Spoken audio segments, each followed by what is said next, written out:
80 तक यूनियन जो हैं वो हमारे पास आएंगी, लेकिन अभी 100 से ऊपर 200-250 समर्थन पत्र जो हैं वो हमारे पास तकरीबन 200 सवा 200 पहुंच गए हैं। बाकी उन्होंने ऑनलाइन भेजे हुए हैं तो वो तकरीबन 250 बन जाता है। मैं कह रहा हूं बाबा साहब। सम्मानित साथियों, सुप्रभात, नमस्कार, वालेकुम, जय हिंद, अस्सलाम वालेकुम।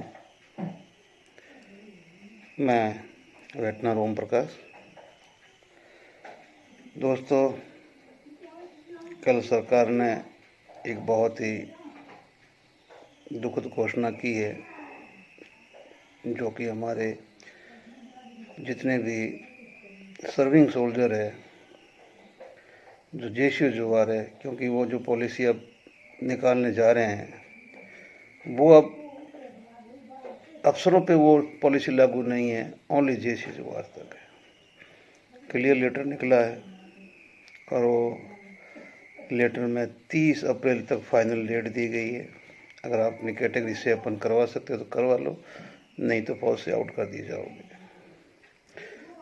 आपको पता है कि पहले भी 2007-8 में ऐसा हुआ था, कांग्रेस सरकार में भी ऐसा आदेश आया था और उस टाइम लोग बाहर भी आए थे और कोर्टों से केस लड़के वापस आके और कलर सर्विस भी करके आए। अब समझ में नहीं आता कि सरकार उस पत्र के अंदर अधिकारियों को शामिल क्यों नहीं कर रही है। अगर आदेश हो, आपको फाइटिंग फोर्स से मतलब है, तो उसमें क्या जवान, क्या जेशू, क्या अधिकारी, क्या नेवी, क्या एयरफोर्स, क्या थलसेना। तो मैं सभी संगठनों से भी आह्वान करूंगा, रिक्वेस्ट करूंगा, प्रार्थना करूंगा कि जो भाई हमारे अंदर इस तरह के हैं उनके साथ जस्टिस हो। तो इस मुद्दे को हमें अपने आंदोलन के साथ भी उठाना चाहिए कि उनके साथ ये सान्याय नहीं होना चाहिए। हो तो सबका हो, नहीं तो सिर्फ जवान जेशू का अहित नहीं होना चाहिए। साथ में जो मेरे साहब लोग संगठन कोर्टों से केस लड़ते हैं, उन साहब लोगों से भी रिक्वेस्ट करूंगा कि ये मुद्दा कोई छोटा मोटा मुद्दा नहीं है। अंदर हमारे भाई मजबूर है, आप है जो उनकी सहायता बाहर से कीजिए। तीसरा, कैसे भी करके हम सब मिलके इसके विरुद्ध हमें आवाज़ उठानी चाहिए, क्योंकि जो अंदर है वो मजबूर है, वो नहीं हो सकता। अब आते हैं हम, जैसे मैंने बोला था कि हमारा तीसरा एपिसोड साबका की मीटिंग के ऊपर। हमारे बहुत ही प्रिय सम्मानीय दाढ़ी मेजर साहब उल्टी सीधे बहुत ऑडियो वीडियो डाल रहे हैं। क्यों? कि अब कोई चारा है नहीं, अब कोई चारा नहीं है कि अब करना क्या है। मतलब पता नहीं ऑडियो में क्या बोल रहे हैं, क्या कहना चाह रहे हैं, क्या नहीं करना चाह रहे हैं, लेकिन इसको डालने से भाई फ़ायदा कुछ नहीं है। किसी में काबिलियत है तो एक मंत्री 10-10 मंत्रालय संभाल लेता है, तो एक व्यक्ति 8-10 संगठन क्यों नहीं संभाल सकता? उसकी काबिलियत को सलाम करो जो कर सकता है। अब रही बात घोटालों की, तो आपके पास सबूत है, तो आप लोग एक नागरिक का कर्तव्य निभाओ और उस घोटालों के विरुद्ध आवाज़ ना उठा के कोर्ट में जाओ, पुलिस में जाओ, FIR करो, उस घोटालों को उजागर करो, तब जाके आपकी सार्थकता सिद्ध होगी। अब आते हैं साबका के इतिहास के ऊपर। साबका तरण तारण पंजाब से खड़ी हुई और इसको खड़ी करने वाले में सबसे बड़ा जो हाथ है बापू प्रकट भाई हरपाल का है। ये दो पिलर आज भी खड़े हैं और सही कहूँ तो बापू पिलर अगर तना है तो ये जो हमारा भाई हरपाल है, ये पेड़ का पूरा ऊपरी हिस्सा जो फल देता है। अब क्या कि इस पेड़ से फल पाने के लिए जो आसपास में जो लालची लोग इकट्ठे हो गए हैं, उनको रोकना पड़ेगा पत्थर मारने से, और उसमें मैं भी शामिल हूँ। लेकिन मेरा एजेंडा दूसरा है। मेरा को इसी में जो साबका के अंदर ही जो गद्दार भरे हुए हैं, साबका के अंदर, उनको बेनकाब करना है, ना कि मुझे बाकी संगठन क्या कर रहे हैं क्या नहीं कर रहे हैं। लेकिन इसके अंदर जो भरे हुए लालची और वो, उनको बेनकाब करके उनका असली चेहरा दिखाना बहुत ज़रूरी है। तो ये 15 में वीर बहादुर साहब वो पहला इंसान था जिसने, शायद मेरे सूत्रों ने बताया कि भाई ये पहले बहुत ही बड़ा अनाउंस कर दिया कि भाई गलत हो रहा है, JC जवार को एक ढेला नहीं मिलने वाला है और कुछ करना चाहिए। उसका आंदोलन शुरू हो चुका था। 2-3 दिन बाद में ये भी चले गए, इन्होंने भी अपना टेंट लगा दिया, उनके साथ ही लगाया। और कुछ दिन पहले प्रकट साहब का कुछ महीने पहले एक वीडियो आया था जिसके अंदर ये बताया गया था कि जो हमारे पास भाई चंदा आता था वो भी है जो मतलब ये वीर बहादुर साहब के लोग लेके जाते थे। मैंने वीर बहादुर साहब से बात किया कि साहब ये बात बापू ने बोला था, तो उस टाइम ही उन्होंने किया था भाई हाँ वो चंदा भाई हमारे मेरे जो ट्रेजरर थे माननीय JW ननी तलवार साहब वो इकट्ठा करते थे और वो लेके चले भी गए। उसके लिए मैंने नोटिस भी दी है, बाकी भी कार्रवाई की, लेकिन मैं उसके पीछे FIR ऐसा करने, क्योंकि किसी की ज़िंदगी बर्बाद करने से कुछ मिलता नहीं है। वो उनकी मनसा थी, लेके भाग के अब जो इनका चंदा लेके भागा वही अभी इनका नेशनल स्पोक्समैन कह दो या वो कह दो या अभी असली है फी इन्हीं के पास है, उनका है जो जनरल सेक्रेटरी कह दो। तो जो संगठन में जो मेहनत करने वाले थे उनमें अभी आज भी प्रेजेंट ग्राउंड के अंदर ये 2 पिलर खड़े हैं। अब आप इनके नाम से जैसा चाहो वैसा प्रचार करके फ़ायदा उठाओ,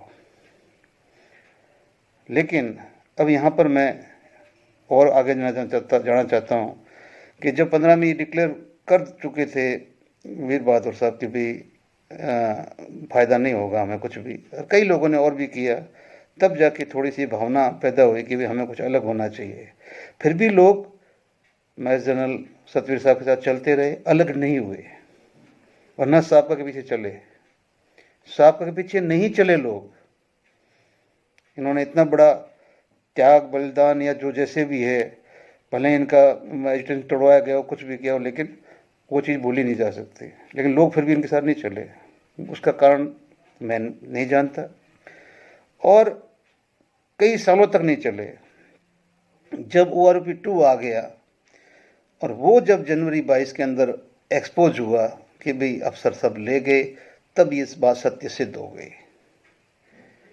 उस समय जो बाद में नवंबर 22 में मीटिंग बुलाई गई, साहब के द्वारा ही बुलाई गई और लोगों को बुलाया गया भी ऐसा उसका धोखा तो हो चुका है, अभी हमें कुछ करना चाहिए।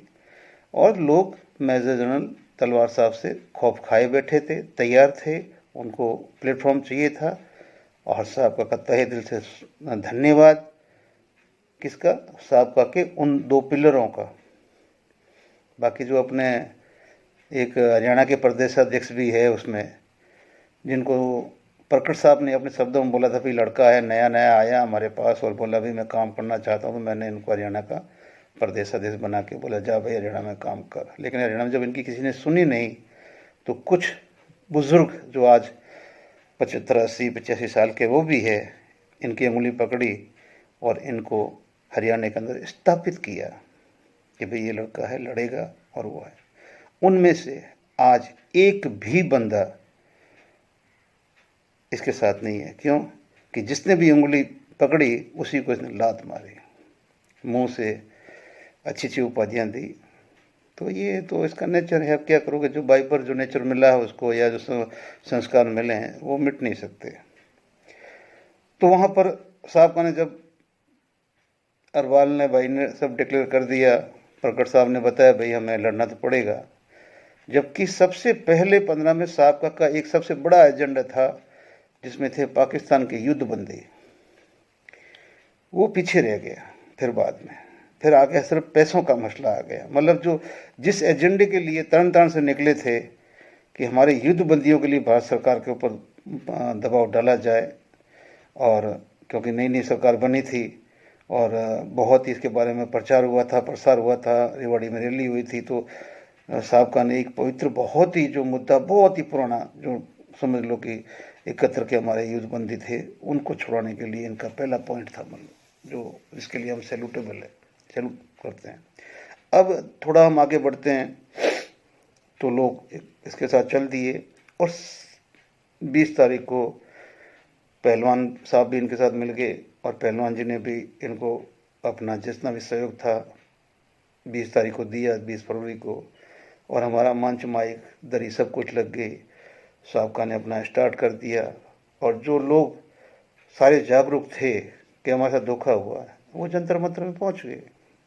तब भी पहुंचे, जब भी कॉल हुए वो हर जगह आज तक पहुंचे, क्योंकि हम 35 लाख है माता बहनों सहित, तो वो उतने ही लोग पहुंचते हैं हर जगह, उतने ही लोग पहुंचते हैं जितने वो जागरूक है। नया कोई क्योंकि ये जो हमारा वीर है दाढ़ी मेजर, तो ये तो व्हाट्सएप पे चिल्ला रहा है ना, वो हमारी तरह गांव गांव में थोड़ी जाता है, जिनको पता नहीं कि भाई हमारा 1 साल से आंदोलन चल रहा है, क्या है क्या नहीं है। गांव गांव ढाणी ढाणी घर घर जाके सैनिक को जगाना पड़ता है। छोटे वाले फ़ोन में उसके पास कोई इन्फॉर्मेशन नहीं, नेशनल मीडिया कवर नहीं कर रही है, तो ये काम ग्राउंड में करना पड़ता है। जो कर रहे हैं उनको पता है कि लोग वहाँ पे कैसे पहुँच रहे हैं, कैसे लोगों को पहुँचाना पड़ रहा है।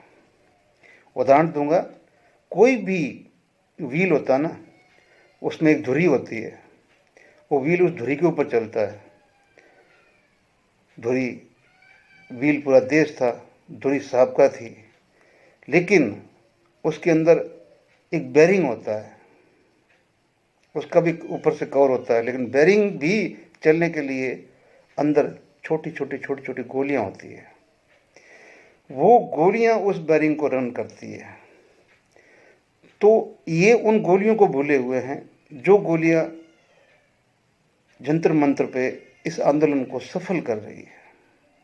उन गोलियों को मत भूलो। उस बेरिंग की गोलियों के बगैर बेरिंग नहीं चलेगा, बेरिंग नहीं चलेगा तो गाड़ी नहीं चलेगी। अहंकार किसी का नहीं चला है। आप जितना मर्जी ये ताकत से बॉल ऊपर उछाल दो, लेकिन उसकी एक सीमा है, उस सीमा के बाद में वो ऊपर जाके वापस धरती पे आनी है। तो मैं चाहता हूँ कि कुछ भी हो, ये सबका के लिए हम आभारी हैं। और साथ में अभी जो ये मीटिंग हुई है, इसमें भी कन्फ्यूजन ऐसा है कि अलग अलग बयान, ये दाढ़ी मेजर ने चलती समापन के समय ही घोषणा कर दी थी भाई 527 संगठन हमारे पास में एक हो गए हैं, ऑनलाइन भी आ रहे हैं, आ भी गए हैं। भाई जनक ने अपना एक ऑडियो या वीडियो बनाया है, उसी क्लिप में इसमें अभी दूंगा।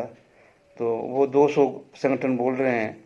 बापू प्रकट साहब है जो अपने फौजी फंडा न्यूज़ के अंदर एक इंटरव्यू दे रहे हैं, उसके अंदर 200 से 250 बता रहे हैं कि 200 तक आ गए हैं, बाकी अगर सब ऑनलाइन आएंगे तो 250 तक हो जाएंगे।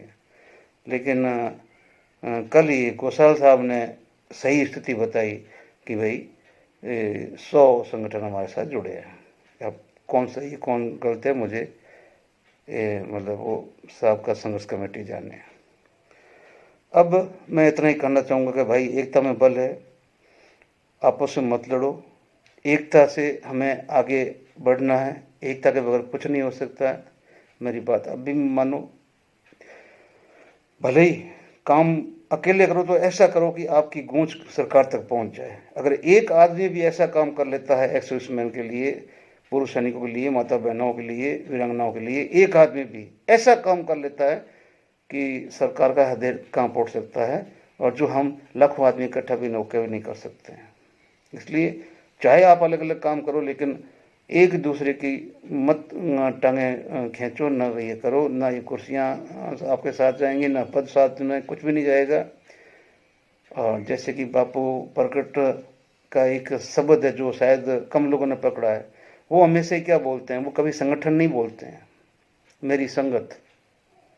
मेरी संगत इसका मतलब उनके अंदर प्रभु का निवास है, वाहेगुरु का निवास है।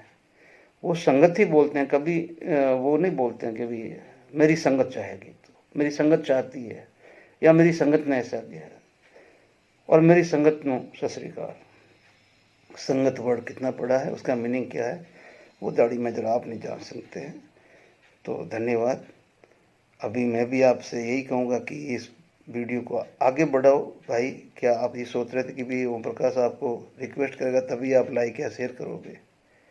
करो भाई, मुझे वो नहीं है, लेकिन आवाज़ तो उन लोगों तक जानी चाहिए कि ये जो मसाल है जिस किसी भाई के हाथ में है, इस मसाल को हमने बुझने नहीं देना है। न इसको धरती पे आने देना, इस मसाल को तिरंगे की तरह ऊपर ही ऊपर लेके चल के हमारा जो उद्देश्य है उसको पूरा करना है। जय हिंद, जय भारत। मिलते हैं अगले एपिसोड में। ये जनक भाई बोल रहे हैं कि 200 संस्थाओं का समर्थन आया है, देख लीजिए आप। के बाद तो बस मैं यो ही बात बताइए, कल आपकी मीटिंग हुई है, उसमें कितनी संस्थाएं आई हैं? देखिए उसमें फिजिकली जी संस्थावां के प्रधान आए हैं, कम से कम 100 के आसपास, जरा पूरी लिस्ट हमने तैयार कर रहे हैं अभी। 100 के आसपास संस्थावां के प्रधान आए हैं।